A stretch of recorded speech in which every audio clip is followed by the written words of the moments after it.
Napoleon Bonaparte lahir pada 15 Agustus 1769 di Ajaccio, Korsika, dalam keluarga bangsawan kecil yang baru saja menjadi bagian dari Prancis. Ia menunjukkan kecerdasan luar biasa sejak kecil dan dikirim ke École Militaire de Paris, tempat ia menjadi lulusan artileri dalam waktu singkat. Pada 1789, saat revolusi Prancis pecah, ia mendukung kaum revolusioner dan mendapatkan perhatian setelah kemenangan besar dalam pertempuran Toulon, 1793, di mana ia berhasil mengusir pasukan Inggris dan mendapatkan promosi sebagai brigadir jenderal pada usia 24 tahun.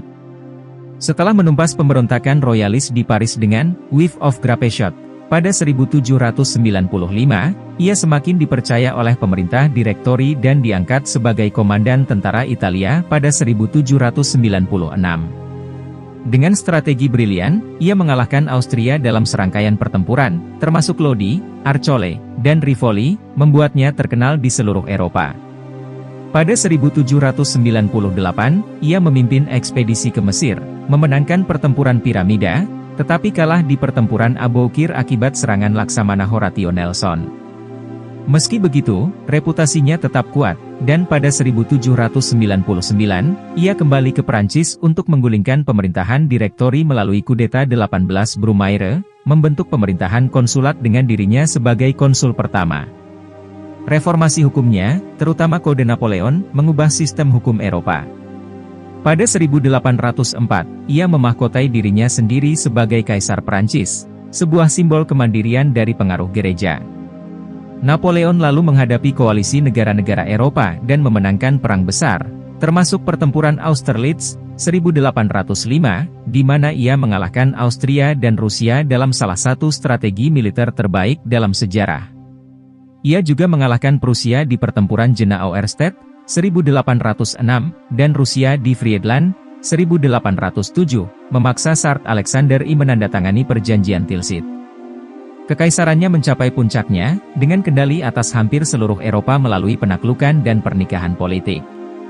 Namun, pada 1808, keputusannya untuk menempatkan saudaranya, Joseph Bonaparte, sebagai Raja Spanyol memicu perang semenanjung, di mana pasukan gerilya Spanyol dengan dukungan Inggris menyebabkan kekalahan besar bagi Prancis. Kesalahan terbesar Napoleon terjadi pada 1812, saat ia menginvasi Rusia dengan 600.000 pasukan dalam kampanye Rusia. Meskipun menang dalam pertempuran Borodino, ia gagal merebut Moskow, yang telah dikosongkan dan dibakar oleh Rusia. Musim dingin yang ganas dan serangan gerilya Rusia menyebabkan kehancuran tentaranya, dan hanya sekitar 10.000 pasukan yang kembali ke Prancis. Kegagalan ini melemahkan Napoleon, dan pada 1813, ia kalah dalam pertempuran Leipzig, yang dikenal sebagai pertempuran bangsa-bangsa. Pada 1814, pasukan koalisi memasuki Paris, memaksanya turun tahta dan diasingkan ke Pulau Elba. Namun, pada 1815, ia kembali dalam periode 100 hari, membangun kembali pasukan dan merebut kembali kendali Prancis. Ia menghadapi pasukan Inggris dan Prusia dalam pertempuran Waterloo, 18 Juni 1815, di mana ia dikalahkan oleh Duke of Wellington dan Jenderal Prusia Gebhard von Blücher. Setelah kekalahan ini, ia ditangkap dan diasingkan ke Pulau Saint Helena, sebuah pulau terpencil di Atlantik Selatan.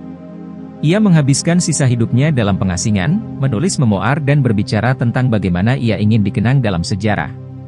Pada 5 Mei 1821, ia meninggal pada usia 51 tahun, kemungkinan akibat kanker lambung, meskipun ada dugaan bahwa ia diracun secara perlahan dengan arsenik.